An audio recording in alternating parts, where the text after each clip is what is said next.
Hi guys, welcome to my channel. இன்னைக்கு நம்ம என்ன பார்க்க போறோம் பார்த்தீங்கன்னா, ஒரு ட்ரையாங்கிள் ஸ்டோரி. ஸோ நம்ம சேனல்லே போட்டதுல இது ஒரு ரொம்ப டிஃப்ரெண்டான கதை. ஒரு பொண்ணு 2 பையன் லவ் பண்ணுது, 2 பையனையும் மேரேஜும் பண்ணிக்குது. மேரேஜ் பண்ணிட்டு அதுக்கப்புறம் அவங்க 2 பேருமே வேண்டாம் அப்படிங்கிற ஒரு தப்பான டிசிஷன் எடுக்குது. ஸோ நம்ம இந்த கதையை பார்த்துடலாம். இது வந்து ஒரு இன்ட்ரெஸ்டாக இருக்கும் அப்படின்னு நான் நினைக்கிறேன். அதுக்கு முன்னாடி நம்ம சேனலுக்கு யாராவது போஸ்ட் பண்ணி சப்ஸ்கிரைப் பண்ணி மறக்காம பெல் ஐகானை கிளிக் பண்ணிருங்க. அப்போ நான் போடக்கூடிய எல்லா வீடியோ வந்து சேரும்.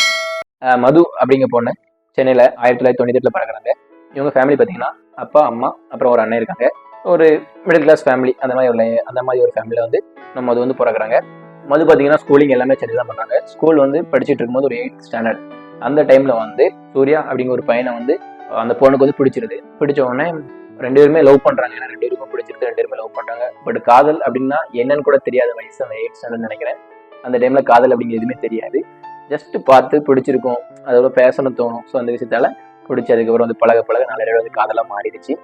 அப்புறம் பார்த்தீங்கன்னா இவங்க காலேஜ் படிச்சு முடிக்கிறாங்க. காலேஜ் பார்த்தீங்கன்னா இன்ஜினியரிங் படிக்கிறாங்க. இன்ஜினியரிங் படிச்சு முடிச்சுட்டு 2 பேருமே ஒரே கிளாஸ் தான் படிக்கிறாங்க. ஸோ அந்தளவுக்கு லவ் படிச்சு முடிச்சு போயிட்டு இருக்காங்க. அப்படி நம்ம மது பார்த்தீங்கன்னா காலேஜ் முடிஞ்சதுக்கப்புறம் எப்படி நம்ம கல்யாணம் பண்ணிக்கலாம் அப்படிங்கிறத பற்றி பேசிட்டு இருக்காங்க. இது வந்து வீட்டில் வந்து மது வீட்டில் வந்து சொல்லும் போது மது வீட்டில் ஒத்துக்க மாட்டாங்க, இல்லை மேரேஜ் அக்செப்ட் பண்ண மாட்டோம் அப்படின்ட்டு. அதேமாதிரி சூர்யா வீட்லையும் அக்செப்ட் பண்ண மாட்டாங்க. ஏன்னா சூர்யா வீட்டில் வந்து ஒரே ஒரு பையன் தான். அவரு வீட்டு வெல் செட்டில் ஃபேமிலி, நல்ல ஒரு அவங்க தனியாக அவங்க வீட்டில் ஒரு கம்பெனி ரன் பண்ணிட்டு இருக்காங்க. அந்தளவுக்கு ஒரு பெரிய ஃபேமிலியிலேருந்து இருக்காரு சூர்யா. இந்த மாதிரி வந்து 2 பேர் வீட்லையும் வேண்டாம்னு சொல்லும் போது நம்ம சூர்யாவும் மதுவும் ஒரு போல்டாக ஒரு டிசிஷன் எடுக்கிறாங்க. அது என்ன அப்படின்னு கேட்டிங்கன்னா, 2 பேருமே வெளியே போய் நாங்கள் மேரேஜ் பண்ணிக்கிறோம் அப்படிங்கிற மாதிரி பேசிட்டு வெளியே போய் மேரேஜும் பண்ணிடுறாங்க. பண்ணிட்டு அதுக்கப்புறம் வந்து காதலிச்சு கல்யாணம் பண்ணுறவங்க, பேரண்ட்ஸ் சப்போர்ட் இல்லாமல் கல்யாணம் பண்ணுறவங்களுக்காக ஒரு சின்ன ஒரு இது. ஏன்னா கடைசி வரை நீங்கள் வாழ்ந்து காட்டுறதெல்லாம் உங்கள் காதல் எவ்வளோ வந்து ஸ்ட்ராங் அப்படிங்கிறத வந்து ப்ரூவ் பண்ண முடியும். ஏன்னா இல்லைன்னா இந்த கதையை மாதிரி ஆயிடக்கூடாது. இந்த கதையில அவங்க நான் சொல்றேன். 2 பேருமே கல்யாணம் பண்ணிடுறாங்க. 2 பேர் வீட்லயுமே சப்போர்ட் கிடையாது. அப்பதான் வாழ்க்கை அப்படின்னா என்ன அப்படிங்கிறது மதுக்கும் புரியுது, சூர்யாவுக்கும் புரியுது. ஏன்னா ரொம்ப கஷ்டப்பட்டு சூர்யா வந்து வேலைக்கு போறாரு. எந்த வேலைக்கு போனாலுமே செட் ஆகலைன்னா ஃப்ரெஷ்ஷாக செம்மியாக வேலை எடுக்க மாட்டாங்க. ரொம்ப கஷ்டப்பட்டு வேலை பார்க்குறாரு. இதனால பெருசாக ஒரு எந்த வேலையும் பார்த்தது கிடையாது வீட்டில். சும்மா அப்படியே ஒரு ஜாலியாக சுற்றிட்டு இருக்க கேரக்டர். வீட்டில் எல்லா காசும் கொடுத்துருவாங்க, எல்லாமே பண்ணிடுவாங்க. எந்த வேலையும் ஒரு பார்த்ததே கிடையாது. முதல் முறையாக வேலை பார்க்குறாரு நம்ம மதுக்கு அதை நினைச்சு கொஞ்சம் கஷ்டமாவும் இருக்கு. நமக்காண்டி வேலை பார்க்குறோம் அப்படின்னு மதுவும் வந்து வெளியே போய் வேலை பார்க்குறாங்க. நம்ம 2 பேரும் வேலை பார்த்தா நம்ம ஈஸியாக ஃபேமிலி மேனேஜ் பண்ணலாம் அப்படின்ட்டு 2 பேருமே தனியாக ஒரு வீடு எடுத்து தங்கியிருக்காங்க ஒரு வாடகை வீட்டில். இந்த மாதிரி அவங்க லைஃப் போயிட்டு இருக்கு. கொஞ்ச நாள் போக நம்ம சூர்யாவுக்கு பார்த்தீங்கன்னா ஃப்ரெண்ட் சர்க்கிள் கொஞ்சம் வந்து பேட் அமையுது. ஏன்னா அந்த சர்க்கிள் வந்து வெளியே வந்துட்டாங்க. வெளியே வந்து இப்போ நம்ம வேற இடத்துல இருக்கிறாங்க. ஸோ அங்கே வந்து ஃப்ரெண்ட் சர்க்கிள் வேற மாதிரி அமையுது வேலை பார்க்குற இடத்துல. அதுக்கப்புறம் கொஞ்சம் குடிக்க ஆரம்பிக்கிறார். ஸ்டார்டிங்கில் குடிக்க ஆரம்பிச்சோன்னா அந்த பழக்கம் வந்து அவருக்கு ஸ்டார்டிங்கில் கிடையாது. குடிக்க ஆரம்பிச்சுட்டு மதுக்கு வந்து பிடிக்கல. மது வந்து சொல்லி பார்க்குறாங்க. சூர்யா வந்து கேட்க மாட்டேங்காரு. எவ்வளவோ சொல்லி பார்த்துட்டாங்க, கேட்க மாட்டேங்காரு. இந்த மாதிரி அவர் குடிக்க ஆரம்பிச்சிட்டாரு. கண்டினியூஸாக குடிக்க ஆரம்பிச்சிட்டாரு. கிட்டத்தட்ட இது எல்லாமே ஒரு மேரேஜே 6 மந்த்ல நடந்த விஷயம். உடனே நம்ம மதுக்கு சுத்தமாக பிடிக்க மாட்டேங்க. நிறைய வாட்டி சொல்லி பார்த்துட்டாரு. அதுக்கப்புறம் ஒரு படிக்கு மேலே போய் குடிச்சதுக்கு அப்புறம் மது வந்து தினமும் அடிக்கிறாரு. உடனே மது வந்து அதை அவங்களால தாங்கிக்கவே முடியல. நம்ம எப்படி வந்து நம்ம லவ் பண்ணோம், அவரு நம்மளை எப்படி லவ் பண்ணோம் சின்ன வயசுல இருந்து, இப்போ அடிக்கிறான் அப்படிங்கும் போது தாங்க முடியல. நம்ம மது என்ன பண்றாங்கன்னா, நீ எனக்கு வேண்டாம் அப்படின்னு சொல்லிட்டு டக்குன்னு அவங்க வந்து வீட்டுக்கு போயிடுறாங்க. அவங்க அம்மா வீட்டுக்கு போயிடுறாங்க. எல்லாத்தையும் பேசிட்டு என்ன மன்னிச்சிருங்கம்மா அப்படின்ட்டு பேசிட்டு அவங்க அம்மா வீட்டுக்கு போயிட்டு அவங்க லைஃப் வாழ ஆரம்பிச்சிட்டாங்க. சூர்யா வந்து இங்க போய் வாழ ஆரம்பிச்சிட்டாரு. இவங்க வீட்டுக்கு போக ஆரம்பிச்சிட்டாரு. ஆனா அவர் குடி நிறுத்தவே இல்லை. அப்பவும் குடி நிறுத்தவே இல்லை. இன்னொன்று வந்து இவங்க 2 பேரும் டிவோர்ஸ் ஆகலை. இன்னொன்று டிவோர்ஸ் வந்து அப்ளை பண்றாங்க நம்ம மது. எனக்கு நீ வேண்டாம், என் லைஃப்ல நீ வேண்டாம் அப்படின்ட்டு. பாத்தீங்களா, ஒரு 6 வருஷம் லவ். இது ஒரு சின்ன ப்ராப்ளம் தான். இந்த சின்ன ப்ராப்ளத்தை ஃபேஸ் பண்ண முடியாம அதுல இருந்து அவங்க வெளியே வந்துட்டாங்க. இந்த மாதிரி நிறைய பேர் கல்யாணம் பண்ணிட்டு டக்குன்னு அந்த டைவர்ஸுக்குள்ள போறாங்க. ஸோ அந்த மாதிரி போகக்கூடாது. அதுக்கப்புறம் லைஃப் இருக்கு. ஸோ இதுக்கப்புறமா லைஃப் இருக்குன்னு நான் சொல்றேன். போயிட்டு மது வந்து கொஞ்சம் வீட்டில் உட்காந்து அப்படியே தனிமையாக உட்காந்துருக்காங்க. ஏன்னா ஃபீல் இருக்கும்ல கொஞ்ச நாள் எப்படியோ நம்ம காதலிச்சிருக்கோம் இத்தனை வருஷம், அவங்க கூட கொஞ்சம் வாழ்ந்துருக்கும். ஆனால் அந்த இதெல்லாம் டக்குன்னு மறக்க முடியாதுல்ல. கொஞ்சம் அப்படியே ஃபீலிங்ல தனியாக சேடாக உட்காந்துருக்காங்க. மதுவோட அண்ணனை பத்தி பேசணும் என்ன அப்படின்னா, அவர் ஒரு நல்ல ஒரு வேலைக்கு போயிட்டு இருக்காரு. ஒரு டிராவலர். அவரு நல்லா வந்து டிராவல் வந்து ரொம்ப பிடிக்கும் அவருக்கு. எங்க மேலே டிராவல் பண்ணிட்டே இருப்பாரு. அந்த மாதிரி ஒரு கேரக்டர். ஏன்னா டிராவல் பண்ணா மைண்டுக்கு ரொம்ப ரிலாக்ஸா இருக்கும் அப்படிங்கிறது வந்து அவருக்கு நல்லா தெரியும். அதனால என்ன பண்றாருன்னா, நம்ம மதுவை வந்து ஒரு டிராவல் கூட்டு போகலாம் அப்படிங்கிறத பிளான் பண்றாரு. ஜஸ்ட் ஒரு ஃபேமிலி ட்ரிப் மாதிரி கூட்டு போகலாம் அப்படின்ட்டு கார் எடுத்துட்டு கிளம்புறாங்க. சென்னையில இருந்து எங்க கிளம்புறாங்க அப்படின்னு கேட்டீங்கன்னா, காஷ்மீர் போறாங்க. காஷ்மீர், லடாக். ஸோ அங்க வந்து சுத்தி அந்த ஏரியால இருக்க எல்லா பிளேஸையும் கவர் பண்றது மணாலி. இந்த மாதிரி அவங்க கிளம்புறாங்க. கிளம்பி போயிட்டே இருக்கும்போது பாத்தீங்கன்னா வந்து மதுக்கு வந்து நாய்க்குட்டி ரொம்ப பிடிக்கும். அந்த நாய்க்குட்டியை ஸோ கூடயே தான் வச்சிருப்பாங்க. அதனாலதான் நான் சொல்றேன், பசங்களா பிறந்ததுக்கு பேசாம நாய்க்குட்டியா பிறந்தா கூட பொண்ணுங்க நம்மள அட்லீஸ்ட் கொஞ்சமா பார்க்க செஞ்சிருப்பாங்க, வச்சு கூட வச்சு பார்த்துருப்பாங்க. இப்போ எந்த பொண்ணுங்களும் பார்க்க மாட்டேங்க, சைட் அடிக்க மாட்டேங்க. ஜஸ்ட் ஒரு பண்ணு தான் இது. சாரி, இருந்தாலும் சொல்லணும்னு தோணுச்சு, அதனால சொல்லிட்டேன். அதுக்கப்புறம் பாத்தீங்கன்னா நம்ம மது வந்து அந்த நாய்க்குட்டி வச்சிருக்காங்க. அப்படியே கூட்டு போயிட்டே இருக்கு கார்ல. ஸோ காஷ்மீர்ல வந்து ஒரு இடத்துல ஸ்டாப் பண்றாங்க. டீ குடிக்கிறதுக்காக ஸ்டாப் பண்றாங்க. அப்போ பாத்தீங்கன்னா இந்த நாய்க்குட்டி வந்து குடுன்னு ஓடி போயிருச்சு ஒரு இடத்துக்கு, கடைக்குள்ள ஓடி போயிருச்சு. ஓடி போன உடனே இந்த இவங்க வந்து வேற ஒரு மைண்ட் செட் திங்கிங்லேயே வந்துட்டு இருக்காங்க. என்னதான் டிராவல் பண்ணாலும் அந்த திங்கிங் இருக்கணும், சூர்யாவோட நினைவுகள் வந்து இருந்துகிட்டே இருக்கு இவங்களுக்கு. அப்போ வந்து பாத்தீங்கன்னா இந்த நாய்க்குட்டி இருக்கிறத மறந்துட்டாங்க கையில. அப்புறம் டீ எல்லாம் குடிச்சு முடிச்ச அப்புறம் டக்குன்னு பக்கம் காணவே இல்லை. காண போது தேடுறாங்க ஒரு ½ அன் ஹவரா தேடி இருப்பாங்க. அது என்ன பண்ணுச்சுன்னா ஒரு ஜஸ்ட் ஒரு டீ கடைக்குள்ள போயிருச்சு. அங்க ஒரு வேலை பார்க்குற பையன் வந்து அதை எடுத்து கொஞ்சிட்டு இருக்கான். அவனுக்கு தெரியாது இவங்க எப்படி தேடுவாங்க அப்படின்ட்டு. அவன் வந்து டக்குன்னு வெளியே வரான். அவன் வந்து ஹிந்தி தான் பேசுறான், பட் இங்கிலீஷ் தெரியாத அந்த அளவுக்கு. நம்ம மதுக்கு வந்து பாத்தீங்கன்னா கொஞ்சம் கொஞ்சம் ஹிந்தி தெரியும், ஏன்னா அண்ணன் டிராவல் பண்றதுனால எல்லா இடம் சுத்துவாங்கல்ல.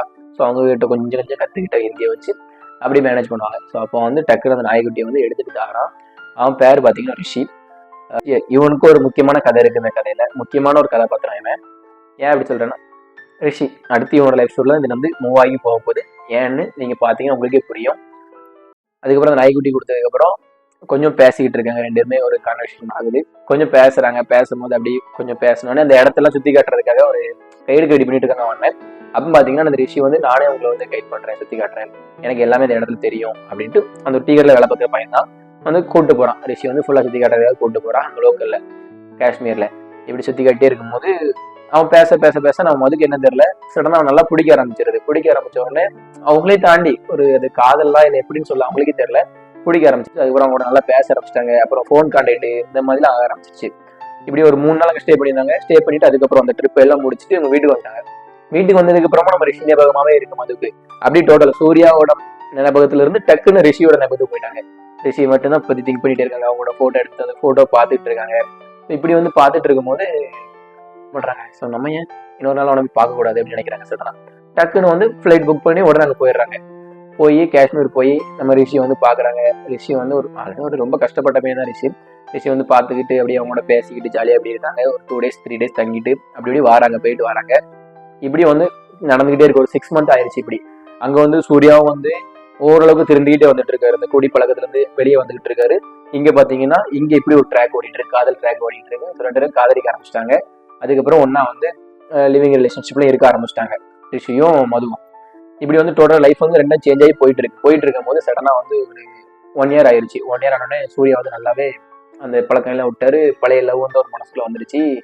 அதுக்கப்புறம் என்ன ஆச்சு அப்படின்னா, சூர்யா வந்து மதுகிட்ட வந்து பேசுறாரு, நான் உன்னை வந்து சாரி, நான் இப்படி பண்ணிடக்கூடாது, தப்பு பண்ணிட்டேன், என்னை மன்னிச்சிரு அப்படின்னு. நீ மன்னிப்பு கேட்டல மன்னிக்கிற இடத்துல நான் இல்லை அப்படிங்கிற மாதிரி நம்ம மது வந்து பேசுறாங்க. நீ இப்படிலாம் பேசாத அப்படின்னு. இல்லை, எனக்கு நீ வேணாம் முடிவு பண்ணிட்டேன், நான் வந்து டைவர்ஸ் எனக்கு கொடுத்துட்டு தயவு செய்து, நான் வந்து நல்லா இருக்குன்னு நினைச்சுன்னா எனக்கு டைவர்ஸ் கொடுத்துரு அப்படின்னு. நம்ம சூர்யாக்கு என்ன பேசுறதுன்னு தெரியல, சார் நம்ம மேல தப்பு இருக்கு அப்படின்ட்டு அவர் ரொம்ப கெஞ்சிக்கிட்டே இருக்காரு. ஒரு 2 days 3 days ஒரு வாட்டி வந்து வீட்டுக்கு வந்து கெஞ்சிக்கிட்டே இருக்காரு இந்த மாதிரி. அப்ப மாதிரி நம்ம அது வந்து மனசு இறங்கவே இல்லை. என்ன காரணம்னா ரிஷியில ஓடிட்டு இருக்காங்க, மனசு இறங்குவாங்க. இப்படி போயிட்டு இருக்கும்போது இவங்க அடிக்கடி வந்து காஷ்மீர் கிளம்புற ஒரு பழக்கம் இருக்கலாம்.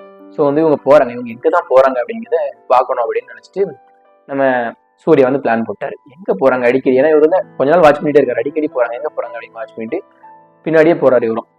பாத்தீங்கன்னா நேராக போறாங்க காஷ்மீர் போயிட்டு இறங்கிட்டு அந்த பையனை மீட் பண்றாங்க. மீட் பண்ணோடனே ஹக் பண்றாங்க. ஹக் பண்ண உடனே நம்ம சூர்யாக்கு என்ன இருக்கும், ஜஸ்ட் ஃப்ரெண்டா இருப்பாங்களோ அப்படின்னு நினைச்சிட்டு அப்படியே கொஞ்ச நாள் வாட்ச் பண்ணிட்டு 2 பேரும் வாட்ச் பண்றாங்க. அப்புறம் தான் தெரியுது 2 பேரும் காதலிக்கிறாங்க அப்படின்ட்டு. இதை வந்து பார்த்த உடனே அவருக்கு வந்து ரொம்ப ஒரு மனசுக்குள்ள ரொம்ப கஷ்டமா போச்சு. ஏன்னா நான் வந்து என்னம்மா உன்னை லவ் பண்ண நினைச்சேன், இப்படி பண்ணிட்டியே அப்படின்ட்டு. என்னம்மா லவ் பண்ணேன், இப்படி பண்ணிட்டியே அப்படின்னு ஒரு மனசுக்குள்ளேருந்து உறுத்திக்கிட்டே இருக்காரு. ஒரு சின்ன பிரச்சனைக்காக அதுக்காக வாழ்க்கையை விட்டு என்னை விட்டு போயிருவியா அப்படிங்கிற மாதிரி அவருக்குள்ளே அவர் கேள்வி கேட்டுட்டே இருக்காரு அந்த இடத்துல.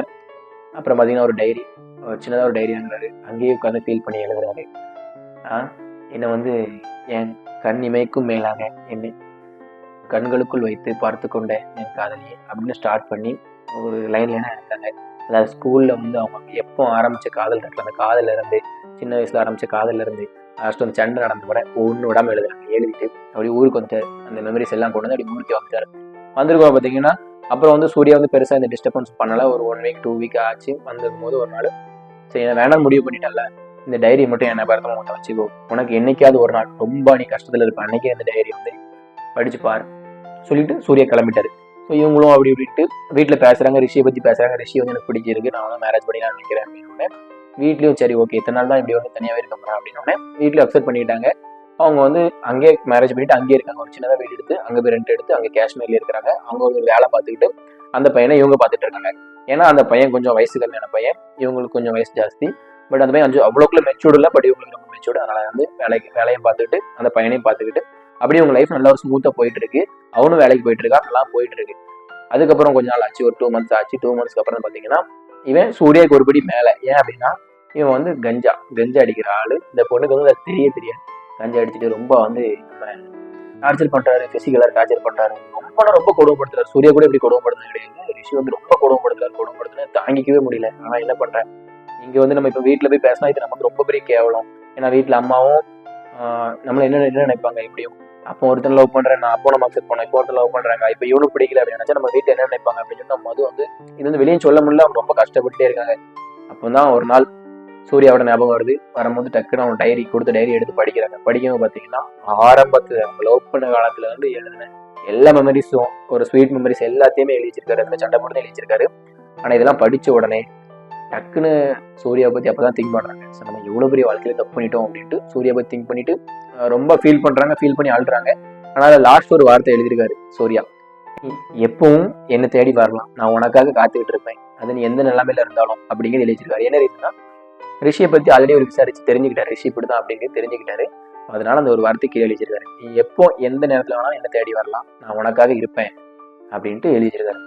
எழுதி வச்ச உடனே இவளுக்கு வந்து ரொம்ப ரொம்ப கஷ்டமாகுது. சார் நம்ம எவ்வளவு வாழ்க்கையில தப்பு பண்ணிட்டோம், எவ்வளவு காதலிச்சவனை விட்டுட்டு நம்ம வந்து தப்பு பண்ணி இப்படி பண்ணிட்டோமே, இல்லை வாழ்க்கையை இழந்துட்டோமே அப்படின்னு ரொம்ப ஃபீல் பண்றாங்க. இப்போ நம்ம அவங்ககிட்டே போக முடியுமா, முடியாதுங்கிறது முடியும், பட் போக முடியும், பட் எங்களுக்கு போகிறதுக்கு விருப்பம் இல்லை. ஏன்னா எப்படி நம்ம வந்து அவளை ஏமாத்திட்டோமே அப்படிங்கிற ஒரு கில்ட்டி ஃபீலிங் உள்ள இருந்துகிட்டே இருக்கு அவங்களுக்கு. அதுக்கு எனக்கு 2 பேருமே வேண்டாம் அப்படின்ட்டு நான் தனியா வாழ போறேன் அப்படிங்கிற ஒரு டிசிஷன் எடுக்கிறாங்க. தனியா வாழ்றது அவ்வளோ ஈஸி கிடையாது பொண்ணுங்க, பட் நிறைய பேர் வாழ்றாங்க, பட் வாழ்றதோட ஈஸி கிடையாது, அதை புரிஞ்சுக்கணும்.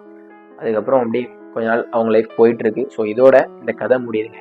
இந்த வீடியோல வந்து நம்ம கத்துக்கிட்டது என்ன அப்படின்னா, யாருமே அவசரப்பட்டு எந்த டிசிஷன் எடுத்து அந்த மாதிரி சில பிரச்சனைகளுக்குள்ள மாட்டிங்க. அதனால எந்த ஒரு டிசிஷன் இருந்தாலும் பொறுமையா எடுங்க. ஏன்னா வாழ்க்கை சம்பந்தப்பட்ட விஷயம். உங்க லைஃப்லயும் காதல் கண்டிப்பா இருந்திருக்கும், எல்லார் லைஃப்லயும். பட் அந்த காதல் என்கிட்ட வந்து சொல்லணும், நம்ம சேனல்ல பதிவு பண்ணணும் அப்படின்னு நினைச்சீங்கன்னா அதை வந்து அந்த மேலே இன்ஸ்டாகிராம் ஐடி இருக்கு, அதில் மெசேஜ் பண்ணுங்க. கீழே வந்து லிங்க் டிஸ்கிரிப்ஷன்ல கொடுக்குறேன். மெசேஜ் பண்ணிட்டு எனக்கு ஒரு வாய்ஸ் மெசேஜ் பண்ணுங்க, ஃபுல் அண்ட் ஃபுல்லு நம்ம அந்த கதையை வந்து அப்படி நம்ம சேனலில் போஸ்ட் பண்ணலாம். அதுக்கு மட்டும் நம்ம சேனலுக்கு நான் சப்ஸ்கிரைப் பண்ணி மறக்காம பெல் ஐகானை கிளிக் பண்ணி ஃபாலோ பண்ணுங்க. பாய் பாய்.